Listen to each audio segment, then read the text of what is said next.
Thank you, CK. And I'd first like to say it's delightful to be in Hong Kong, and I'd really like to express my thanks to both CK and Jean du Plessis for looking after us so well. It really, so far, has been extremely well organised. I'm talking about corporate sustainability practices. I know a number of people are covering this, so it's going to be interesting to see the sort of combined views on this over the conference. For those of you who don't know, I've done a lot of research on disclosure, and so this has been a really interesting extension of that research. And I have to say that I put it as one of the most interesting pieces of research and writing that I've done, so it's made the conference very worthwhile for me. I hadn't realised when I started to look at this area just how much of a hot topic it really is and how much empirical research has been done. I think I fit quite well as the first speaker because I'm not just purely an academic, I'm very much a practitioner as well, Stephen. My background is very much in the business side of things, and I've been in corporate strategy, acted as an M&A advisor and as a fund manager for many years. And that's where I glean a lot of my experience and in relation to disclosure. And it's practical. Disclosure is ultimately a practical process, and I think when one is talking about reporting and disclosure, it's absolutely critical that you actually look at the disclosures, and so that's what I do. And it's a bit of a marketing blur, but also because this explains in more detail quite a lot of the points that I'm making. I've just completed a book called Effective Company Disclosure in the Digital Age, and I look at 8 different countries, including Hong Kong, and I look at any empirical research I can find on disclosure in each of the countries, including some of the periodic reviews of annual reports done by the Hong Kong Exchange, which I found very useful. And then I backed that up with my own empirical research. I picked out two companies in each country and had a look at their disclosures for 5 years. So this sustainability reporting is an extension of that, but I have had to narrow what I'm doing to keep within the word limit. So it's an interesting topic to look at when you're thinking about soft and hard law, because sustainability reporting, I think, automatically is a combination of both voluntary and mandatory practices, but it's also a mix of soft and hard law in pretty much all of the jurisdictions that I looked at. In terms of my focus today, it's quite narrow. My analysis is looking at what are the delivery mechanisms for sustainability reporting currently. Then I look at this rather vexed question of the purpose and intended audience of these reports and disclosures. I then analyse whether mandatory sustainability reporting is required and whether it's beneficial, and I draw on empirical research to support that argument. And then finally, having looked at literally hundreds of sustainability reports and company disclosures over the years, I come up with my own kind of features that I recommend as being features of a best practice sustainability structure today. Right, so as I mentioned, when one is talking about sustainability reporting, and indeed when you're looking at sustainability frameworks in a broader sense, I found that any of the rules that are currently in place at the moment or that are being mooted all home in on reporting. So they're all using disclosure as the vehicle to try and drive better cultures and better decision making around sustainability. In terms of the existing practices, what surprised me is that the law really is catching up. Most of the sustainability reporting has been driven by demand and demand from institutional investors, and really it's just now that many jurisdictions are introducing various kinds of law. When you look at what is the law that's being used at the moment, it's a mix of corporate governance code principles, exchange listing rules, statutory periodic reporting and continuous disclosure provisions, or a combination of all of those. So that of course involves both hard and soft law. Just as an example, I'm sure you're all aware that Europe's just legislated or mandated requirement for sustainability disclosure. But when you have a look at what that is requiring, the form and content of those disclosures is discretionary. So it can come within the management discussion and analysis of a periodic report, or it could be a standalone specialist report. In Australia, you might define that as being soft law because there's recommendation 7.3, which is a corporate governance recommendation. That's supported then by guidance from the regulator. But once again, if you look at it, the content and form of those disclosures is largely discretionary. As I've mentioned, the delivery mechanisms are varied. Stephen was talking about the audit, and one of the questions that I was going to raise is whether the audit is looking at this vital area of management discussion and analysis, because this is where most of the sustainability disclosures take place, within the commentary or metrics. It's obviously not within the financial statements.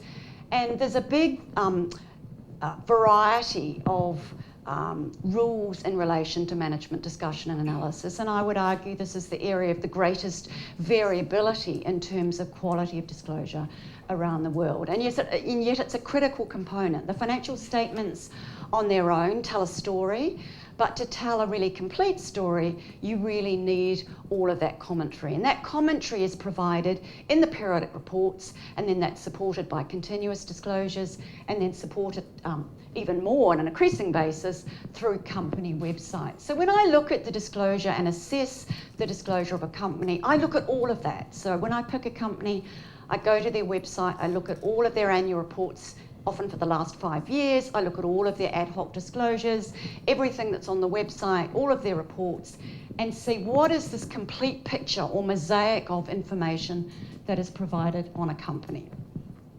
And I'm looking at whether that complete mosaic is coherent, is consistent, is informative, is useful, and which kind of audience is it useful for.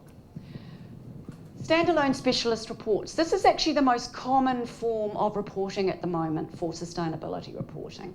So there is, arguably, they're in competition, this integrated reporting process and then what's known as the Global Reporting Initiative. At the moment, most of the largest companies in the world are reporting in accordance with the Global Reporting Initiative, and the version is called the G4 version, okay? And it's going to be interesting over time to see how things develop.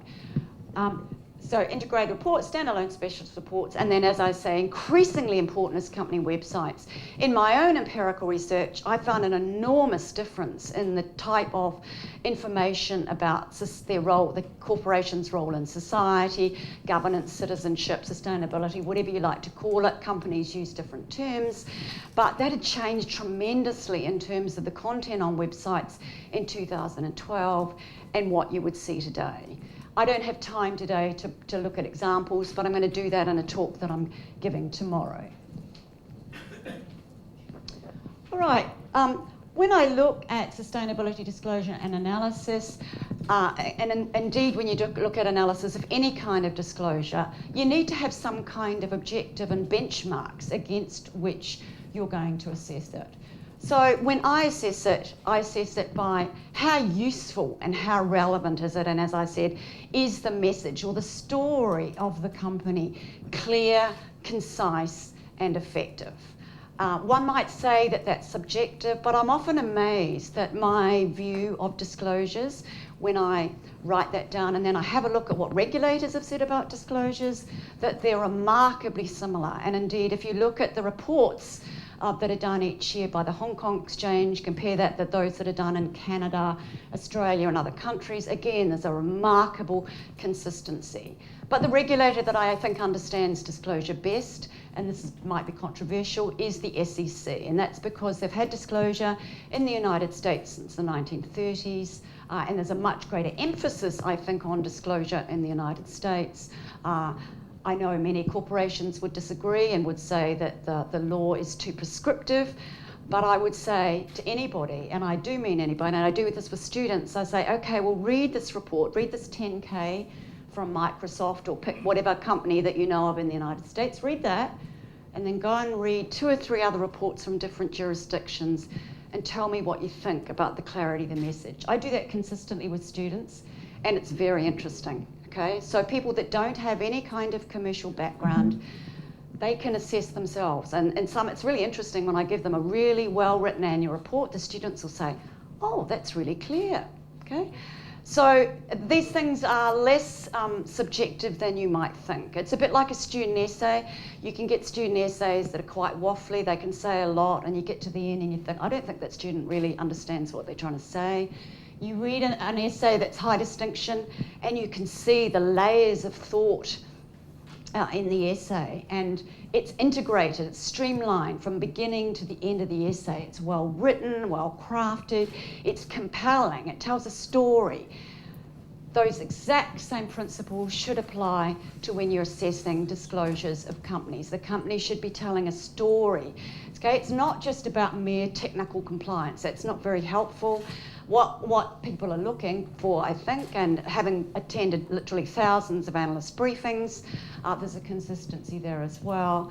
You're looking for a company and for a chief executive to get up, and you can sense that whether that person knows what their business is about, where they're going, do they have clear targets, are they achieving that, are they accountable in terms of those targets and what they say they're going to deliver on an ongoing basis.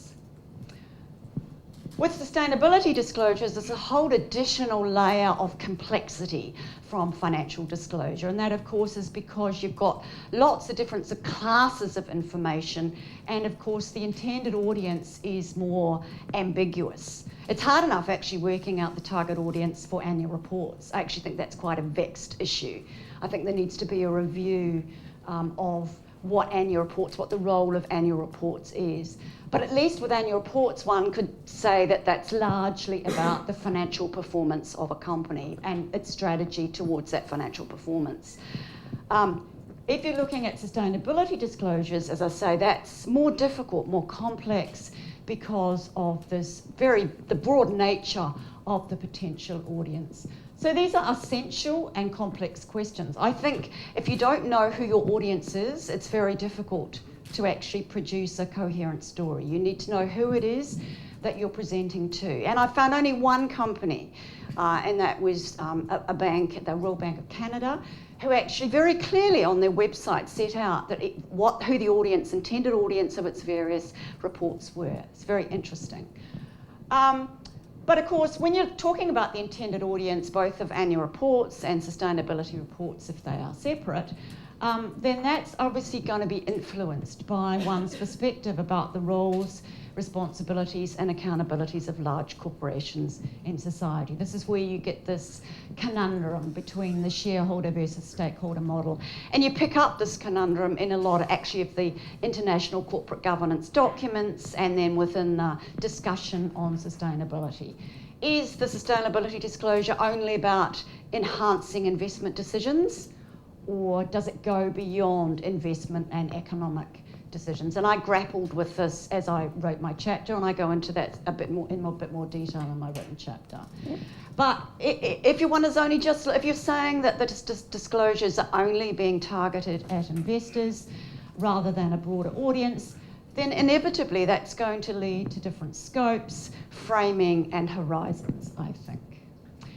When one's talking about sustainability disclosure, one always comes up against this, what's called by some the doing well by doing good theory, which is that sustainability is in everybody's interest, including the corporation's interest, because ultimately over the long term it enhances financial performance and other outcomes. Now, I'm going to talk about empirical research in a minute. There's a lot of empirical research that backs that up, that says, in fact, that there is a very large degree of alignment between the interests of sustainability factors and financial performance. But inevitably, I think, and I acknowledge this in my chapter, it's really important to acknowledge that there are tensions. So while one can look at that there is this great alignment, I think there has to be debate around these areas where they're not aligned, because that is where the complexities and issues arise. Moving on to my analysis of the sustainability disclosure rules. Okay, are they required and are they beneficial? My first look was, well, what are the theories that support sustainability disclosure? And the two common theories I think that most academics discuss are the legitimacy and accountability theories. And I define what these are and have include some discussion about that in my chapter. One of the large and most time-consuming, but ultimately the most rewarding part of my chapter was to assess the interdisciplinary research in this area. And I looked at about 400 or 500 studies and then tried to boil that down to its essence and provide what I hope is a useful summary of this research. I was surprised, pleasantly surprised. I started off pretty cynical about it and thought, oh, it's going to be all pretty much a mixed bag. But I was amazed, actually, at the consistency of the direction of empirical studies. I do the same thing when I look at disclosure. I also look at the interdisciplinary research from accounting, finance, and economics. And there's a tremendous consistency in disclosure as well. In fact, I would say there's overwhelming evidence that high quality disclosure leads to much better outcomes for corporations, financial markets, and social outcomes. But there was also that same kind of directional finding within the interdisciplinary research on sustainability. So there is actually, over the years, having built up the research over the last 15 years, there is a lot of compelling research about the positive effects of high quality sustainability disclosure. There are links to, very clear links I think, to superior financial performance, better and cheaper access to loan finance, better credit ratings, and ultimately, of course, which is what Stephen was saying, is that what we're trying to seek are changes in culture, changes in behaviour, and the integration of sustainability within business decisions. So there's positive evidence on all of those areas. What are the problems though with, because at the moment a lot of the disclosure is voluntary. Why do I think that mandatory rules are required? Well, it's very similar reasons to, okay, I'm going to have to speed up. Very similar kinds of reasons to disclosure because of the bias, the quality and balance of disclosure. Inevitably, corporations and the people leading them are human and they want to tell stories that reflect on them well. Okay, so there's very consistent research again all around the world in every jurisdiction that suggests, even when you have mandatory reporting, that to the extent that companies can, they are going to, what's the right word? They're going to slant, or there's going to be a positive bias within their reporting. And so that's where mandatory reporting can assist to provide better balance. There's also power and information asymmetries. So I think mandatory regimes, and I've certainly seen with this within the general disclosure area, are needed to raise disclosure standards, but also to raise the usefulness, and particularly in relation to comparability. But as Stephen mentioned, I don't think mere technical rules are enough. We need more than that. It is to get good sustainability reporting is going to take a lot of support from all of the key participants. I looked at the various types of things that you'd need to put into a best practice design. This is included in my chapter. The vexed issues, I think, are the use of standard forms and the use of standardised metrics. There's no consensus on that. Even if you look at GRI, there's an enormous variety of the way companies report. That raises issues about comparability and usefulness. So I think one needs to have clear objectives. I do think mandatory performance reporting is needed in the sustainability area. I think you've got to have reasonably specific MD&A rules. I've discovered in all kinds of disclosure that they're important. I think systematic monitoring makes an enormous difference. It's about having, as Stephen mentioned, all the parts moving together. And I see all of these limbs as being essential components within a best practice process. And of course, engagement and robust dialogue with the key participants is a part of that as well. Thank you very much, guys. Thank you. We now have another 7 to 8 minutes of question time. Would anybody? Yes. Wait. We'll pass the microphone around for the purposes of recording the session. This session will be recorded, and therefore, whatever you say. Well, now I'm not sure that the question I'm about to ask is worth being recorded, but we'll we will see. And I'm sounding a little like Jimi Hendrix here with the feedback, but so. Perhaps you should not use it.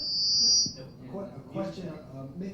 Mostly, it's a point of congratulation to you, because the what you said before about the inevitable tension between stakeholders and shareholders. It's one thing for us to when we talk to corporate executives or managers to say, yes, it's in the long term to care about sustainability will benefit your shareholders, but as academics, we should admit, right, that there is inevitable tension. Yeah, I agree. And that to say in the long term we're all it's everybody's interests are aligned. It's just laziness, lazy thinking. And so I think those of us who work in this space have to take that on and be honest with the fact that the long term for those interests to be aligned, the long term has to be really long, and so that in the present that will it's basically so far in the future that it doesn't matter.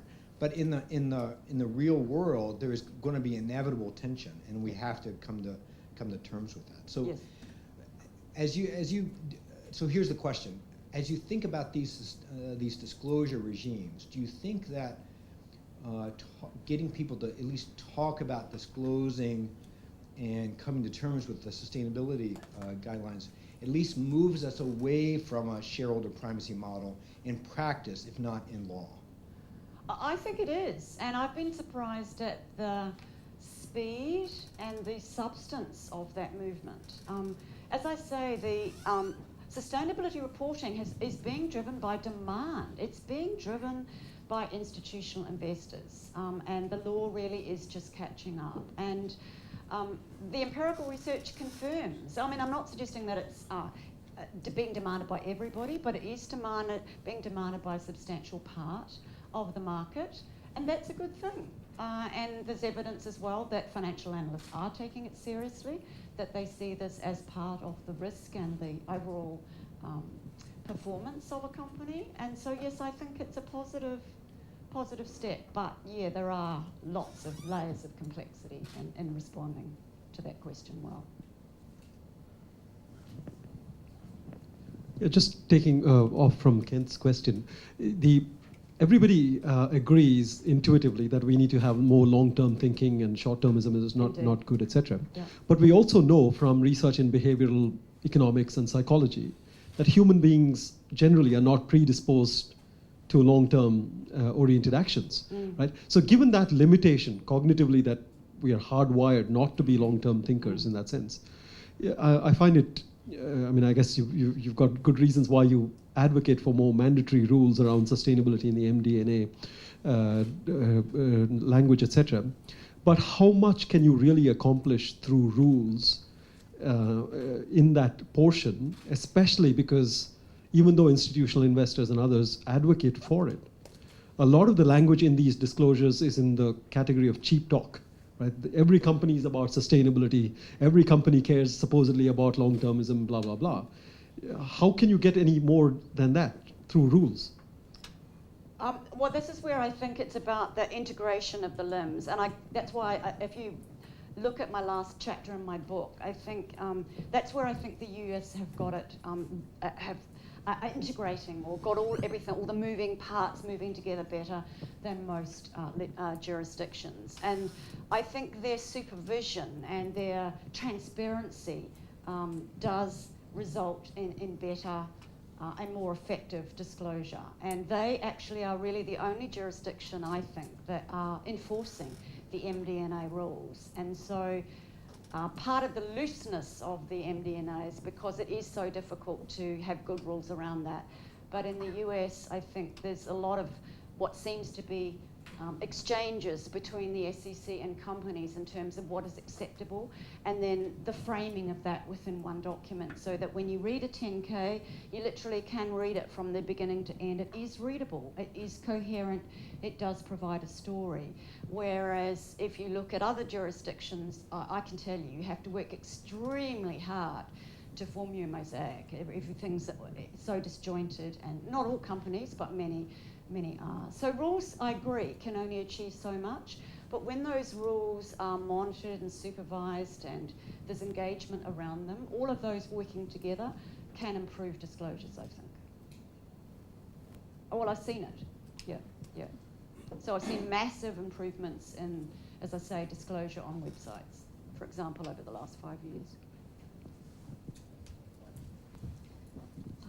Just now you also mentioned about right now, I think the improvement or the progress we've made regarding the numbers of companies have publishing the sustainability report has been great and encouraging. However, once you go deep into the quality of the report, I think it's a huge doubt there. Yes. Because right now all the framework that we're working is all voluntary, or it's just the framework, not like the regulatory or regulations or rules about what you actually need to put into it and make sure that it's live up to a certain Yes.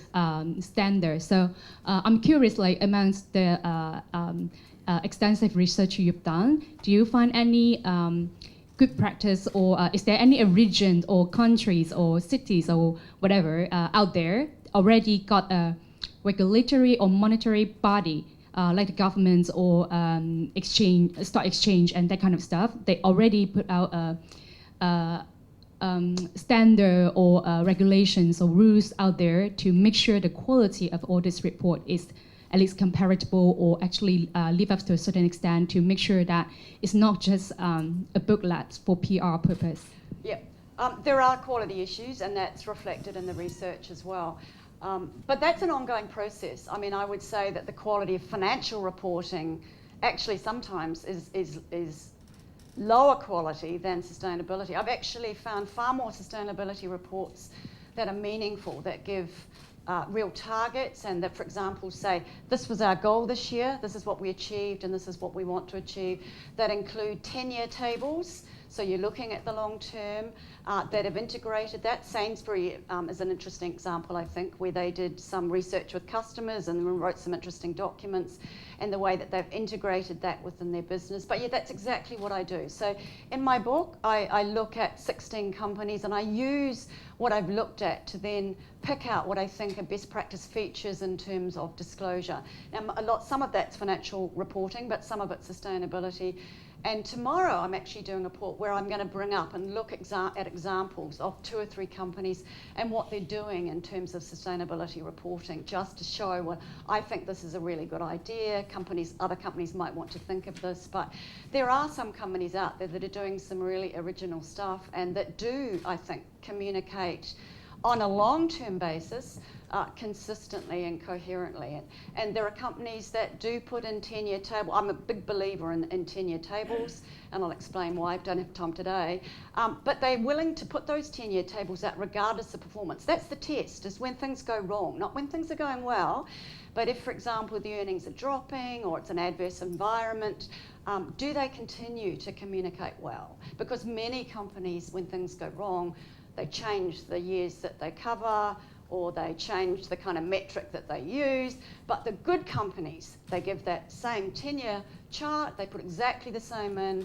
Microsoft's a good example, where their EPS they had no growth over the last 3 or 4 years, but they still provide that 10-year performance table, and you can see, and it gives you a wonderful, quick snapshot, cuts through all the noise. And so, yes, there are ways, there are features that I think companies can use to disclose clearly. But it's an ongoing process. I don't think one ever gets there. It's a journey. All right.